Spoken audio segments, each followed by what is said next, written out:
The house alone is worth $1 million easily. My Uncle Rick's voice cut through the sterile quiet of the hospital room. The heart monitor beeped a steady, fading rhythm, a sound he and my Aunt Carol completely ignored. "And her portfolio," Carol added, her eyes greedy. "We need to talk about liquidation before the market shifts." They were carving up my mother's life while she was still living it, her breath shallow in the bed beside them. I stood by the window, the lights of Nashville a cold, distant blur. They saw a payday. I saw the woman who raised me. They were squabbling over an empire they thought was for the taking. They had no idea the Queen had already named her successor. Rick, my mother's younger brother, was a failed real estate developer who always saw her success as his own stolen lottery ticket. He smelled money like a shark smells blood. Carol, his wife, was worse. She clutched a designer purse like a weapon, her nails tapping impatiently on the leather. They'd been circling for weeks, ever since Mom's diagnosis. Their visits weren't about comfort. They were audits, scoping out the assets. They saw me, Marcus Vance, owner of Ridgeline Builders, as just a simple contractor. A man who worked with his hands, too busy with blueprints to understand the complexities of real wealth. "Marcus, you're awfully quiet," Carol chirped, her voice dripping with saccharine concern. "We're just trying to be practical. Your mother would want things handled efficiently." "My mother," I said, turning from the window, my voice dangerously level, "is still here." The silence that followed was thick, broken only by the monitor's fragile beep. They exchanged a look, a flicker of annoyance. They thought my grief was making me difficult. They had no idea it was forging me into their worst nightmare. That look they shared wasn't new. I'd seen it my whole life. It was the same look Rick gave my mother 15 years ago, across the polished mahogany dining table she now lay dying miles away from. He'd just torpedoed his third can't-miss condo development and needed a 6-figure bailout to avoid ruin. "It's an investment, Eleanor," he'd insisted, sweat beading on his temple. "We're family. Family helps family." My mother, a woman who built an empire from the ashes of my father's early death, had looked at him with a tired pity that infuriated him more than anger ever could. "No, Rick," she'd said, her voice soft but firm as steel. "Family doesn't use family as a safety net for their own bad decisions." Carol had placed a perfectly manicured hand on his arm, her whisper just loud enough for me to hear from the doorway. "She's hoarding it, Rick. It's our father's legacy, too." A blatant lie. Our grandfather left them both with nothing but debt. Everything my mother had, she earned. Every brick, every stock, every dollar. They never forgave her for that day. From then on, I was the golden boy who didn't need help, and she was the dragon guarding a treasure they believed was their birthright. They never saw the truth. When I started Ridgeline Builders, I didn't ask for a bailout. I presented a business plan and asked for a loan. A loan I paid back, with interest, in 18 months. I built my company with calloused hands and sleepless nights, not with an outstretched palm. My mother respected that. She saw the same grit in me that she had in herself. "Your uncle sees money as something you get," she told me one evening, long after they'd stormed out of another tense holiday dinner. "You and I, Marcus, we know it's something you build." That was the night she called her attorney. A week later, she sat me down in her study. She didn't show me the documents. She didn't have to. She just looked at me, her eyes clear and resolute. "I've taken care of things," she said. "Everything is protected. Everything is where it belongs." Now, watching them whisper by her bedside, their greed a tangible sickness in the air, I finally understood the weight of that promise. They weren't just disrespecting a dying woman. They were actively trying to undo her life's final, most important decision. And they were about to find out that the foundation she'd built her legacy on, the foundation she entrusted to me, was far stronger than they could ever possibly imagine.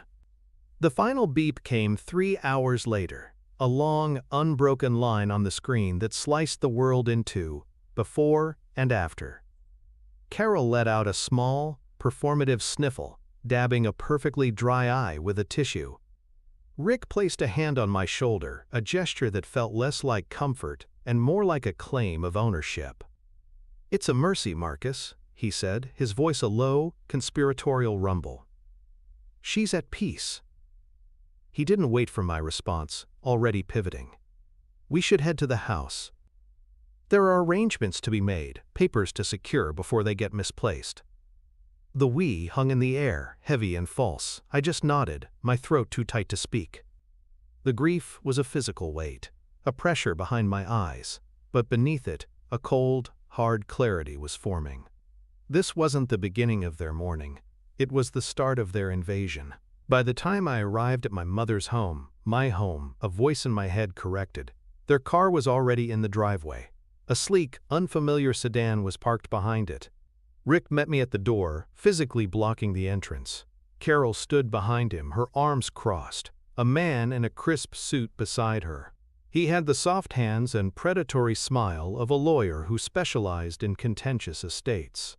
"Marcus," Rick said, his tone shifting from solemn to managerial. "This is Mr. Davies. He's been advising our family on financial matters for years." A blatant lie. My mother wouldn't have trusted this man to water her ferns. "He's going to help us streamline the probate process." "A difficult time," Davies oozed, extending a hand I pointedly ignored. "We just want to make this as painless as possible for everyone involved." "Painless for whom?" I asked, my voice flat, cold.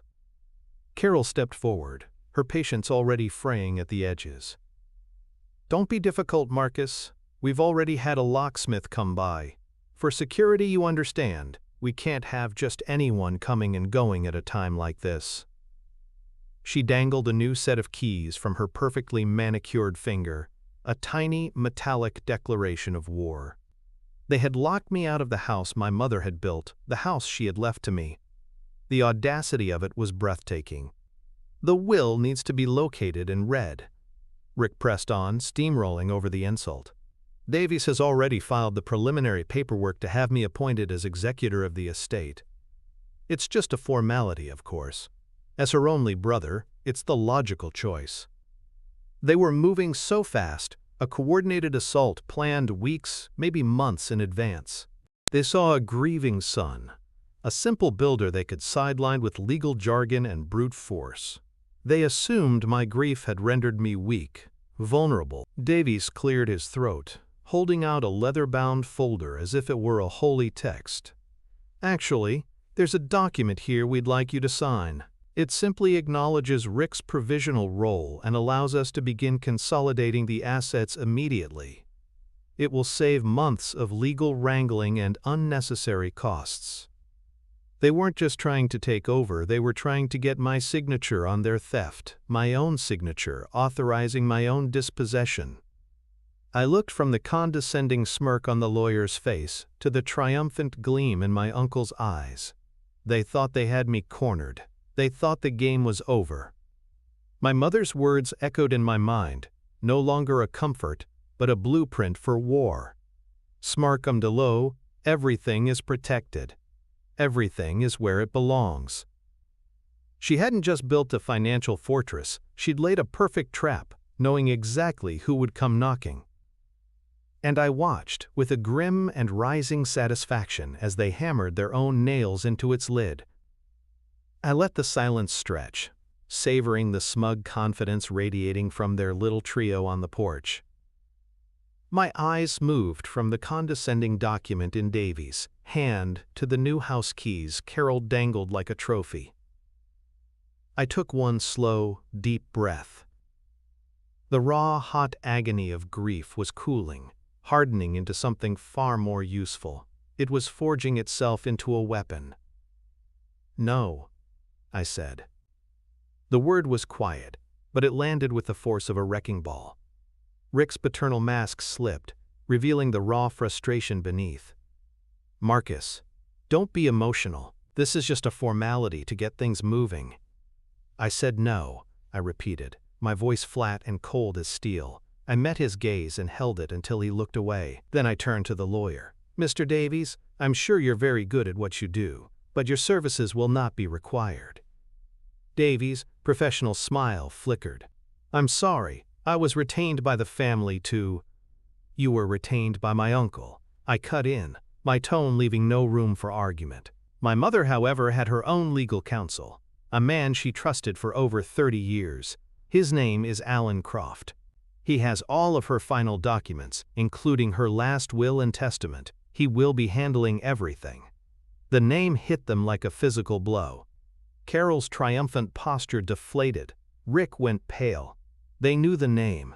Alan Croft wasn't some strip mall lawyer you could fast talk. He was a legal titan, the man my mother had entrusted with building the walls of her empire. Now, Rick wouldn't know that, I continued, my voice dropping to a conspiratorial calm, because my mother hadn't included him in her financial or legal affairs for the better part of 2 decades. I let that statement hang in the air before my eyes flicked to the shiny new lock on the front door. I gave them a thin, cold smile that didn't reach my eyes. Changing the locks was a bold move. Trespassing is the legal term, I believe. But don't worry, I won't be calling the police. That would be messy. I took a deliberate step back from the porch. Mr. Croft will be in touch with you both regarding that and a few other matters very shortly. I turned to walk away. I didn't need their keys. I didn't need their permission. The house was already mine. They just hadn't received the eviction notice yet. Wait, Marcus! Rick stammered, scrambling forward. We're family. We should handle this together. I stopped at my truck and looked back at them, 3 vultures framed in the doorway of a home they would never set foot in again. You had your chance to be family when she was alive, I said, the words sharp as broken glass. This isn't about family anymore, this is business. The truck's engine rumbled to life, a low growl that mirrored the feeling in my chest. But I didn't pull away. I watched them in the rearview mirror, a huddled knot of indignation on the porch. Their shock was quickly curdling into anger. They thought this was a negotiation. They were about to learn it was a surrender. I pulled out my phone, my thumb hovering over Alan Croft's number for only a second. I hit dial. He answered before the first ring finished. Marcus. His voice was calm, deep, and steady as bedrock.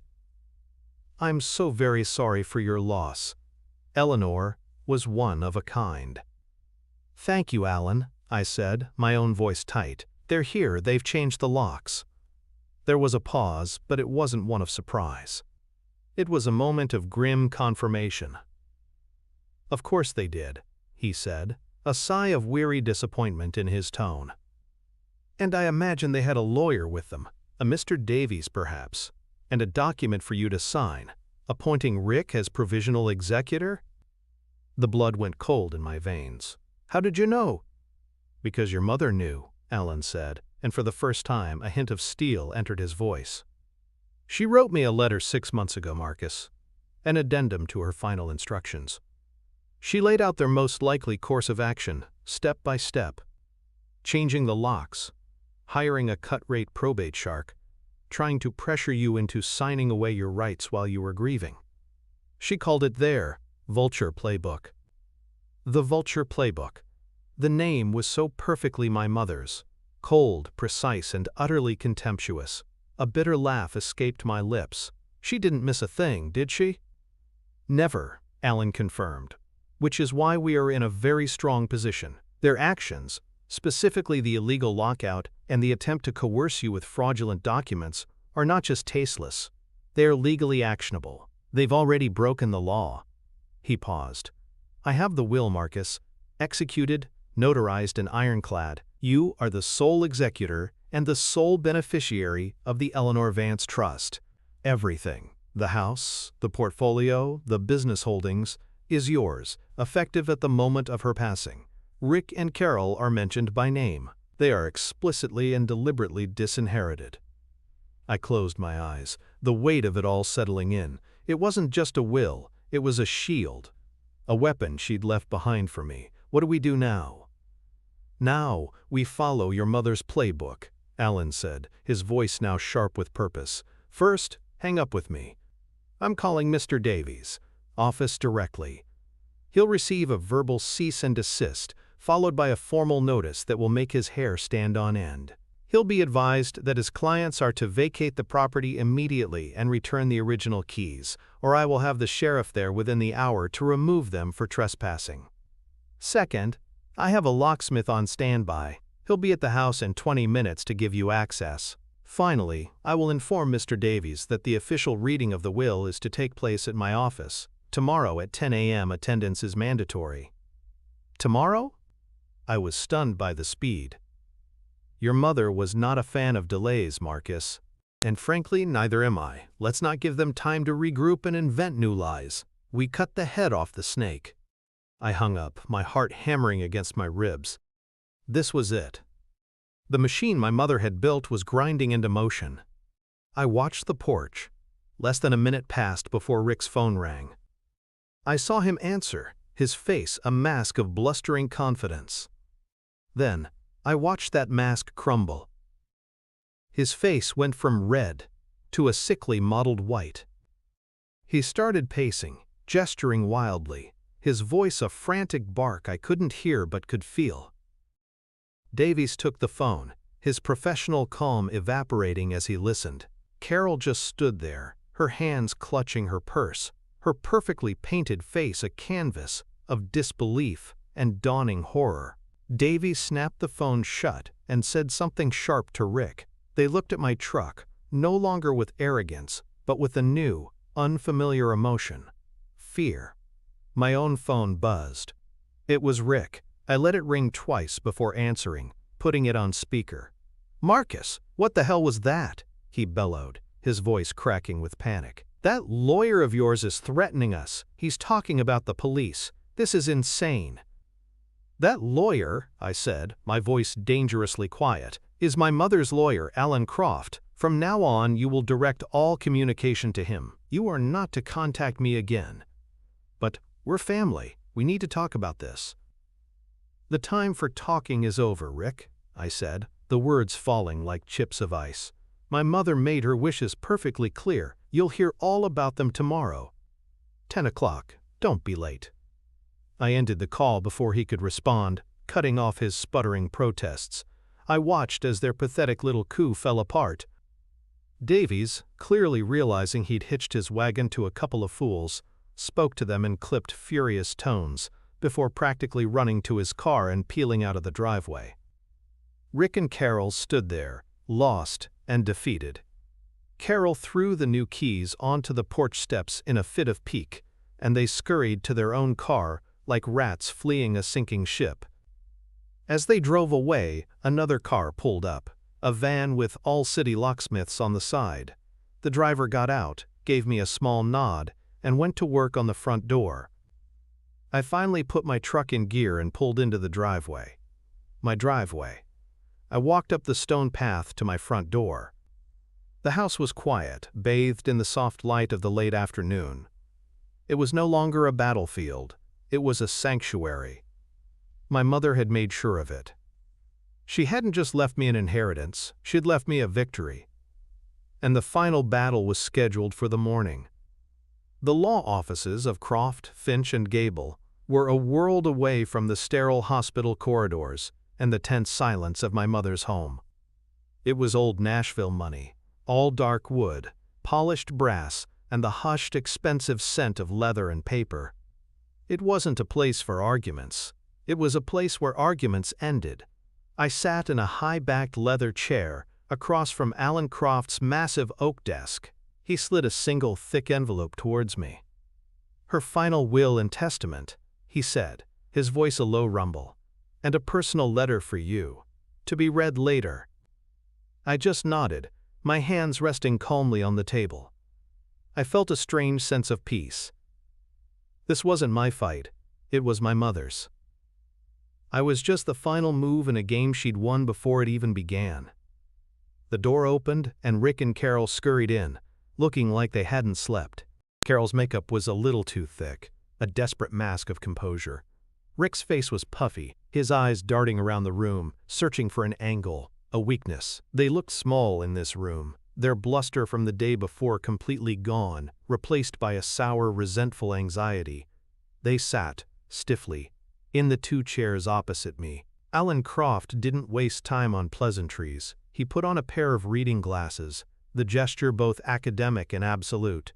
"We are gathered for the reading of the last will and testament of Eleanor Vance, executed on the 12th of June 3 years ago. The document is sound, witnessed, and notarized.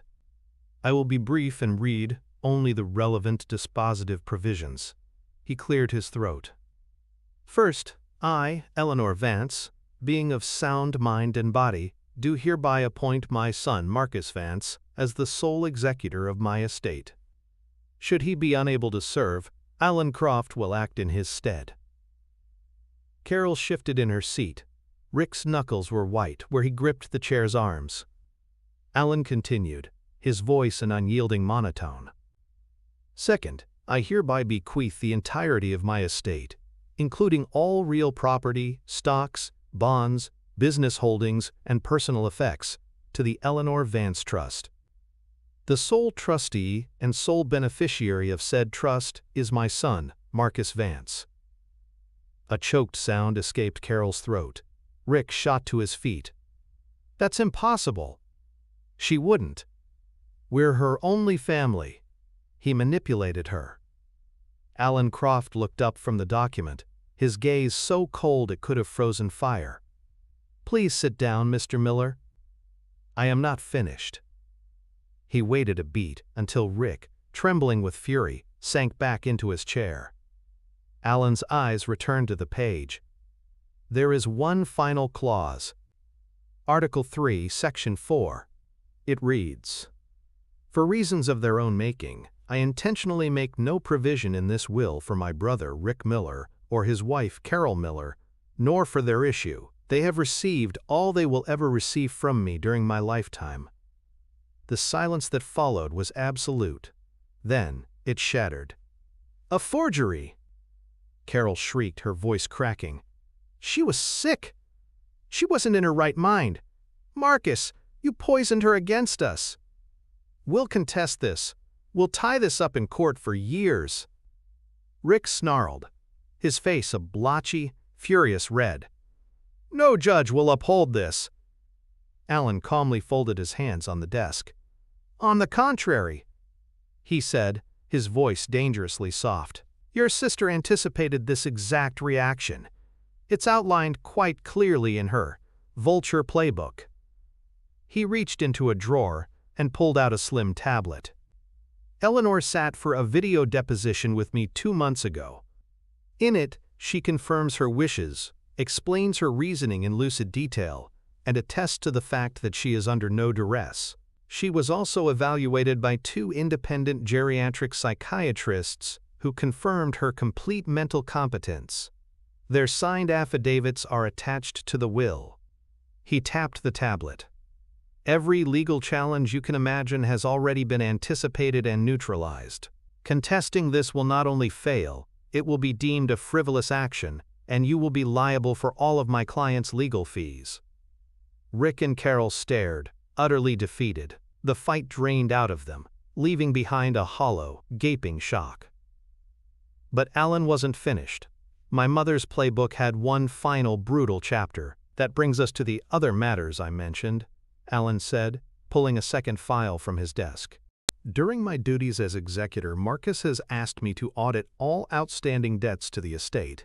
It seems there is a promissory note, signed by you, Rick, 15 years ago." He slid a document across the desk. Rick's signature was scrawled at the bottom. "For a loan of $100,000. A loan you told your sister was a can't-miss investment." Rick stared at the paper as if it were a snake. That was a gift. She forgave that years ago." "There is no record of forgiveness," Alan stated flatly. "The note is legally binding, with accrued interest over 15. Alan's voice cut through Rick's sputtering denial. "The note specifies a standard 8% annual interest rate compounded quarterly. As of this morning, the total amount due to the estate is $328,451 and change." The number hung in the air like a death sentence. Carol's face, already pale, turned a waxy, translucent white. Her perfectly manicured hand flew to her mouth, her eyes wide with a horror that had nothing to do with grief. She turned on Rick, her whisper a venomous hiss. You told me she tore it up. You swore to me it was handled." Rick looked like a man who'd just been pushed off a cliff. He stared at me, his eyes pleading, pathetic. "Marcus, son, you can't. We're family. This would ruin us." All my life, I had watched them, watched their casual cruelty, their entitled greed, their complete disregard for the woman who had, despite everything, shown them more kindness than they ever deserved. The grief for my mother was still a raw wound inside me, but seeing them now, stripped of their arrogance, I felt a cold, final clarity. This wasn't about the money. It was about the fight over her bed, the changed locks, the smug lawyer on the porch. It was about justice. I leaned forward, my hands flat on the polished oak, and looked my uncle dead in the eye for the first time as an equal, not as the boy he always saw me as. "You used that word, family, when you tried to get me to sign away my home," I said, my voice low and even. "You used it 15 years ago when you took her money for a failed condo deal. My mother taught me that family doesn't use family. But she also taught me something else. Debts are always paid." I stood up, the movement feeling final. "Alan," I said, not taking my eyes off Rick. "As executor of this estate, my first official instruction is this: begin collection proceedings on Mr. Miller's outstanding debt. Immediately." Carol let out a choked sob. Rick just stared, his mouth opening and closing silently, a fish gasping for air in a world that had just been drained of water. They hadn't just lost an inheritance they never deserved, they had lost everything. My mother's final lesson wasn't in her will. It was in the consequences now laid bare on their faces. It was a lesson in accountability, delivered with the cold, hard precision of a builder's hammer. What would you have done in my position? Would you have interrupted their fight to tell them the truth, right then and there? Or would you have stayed quiet and just let them show their true colors?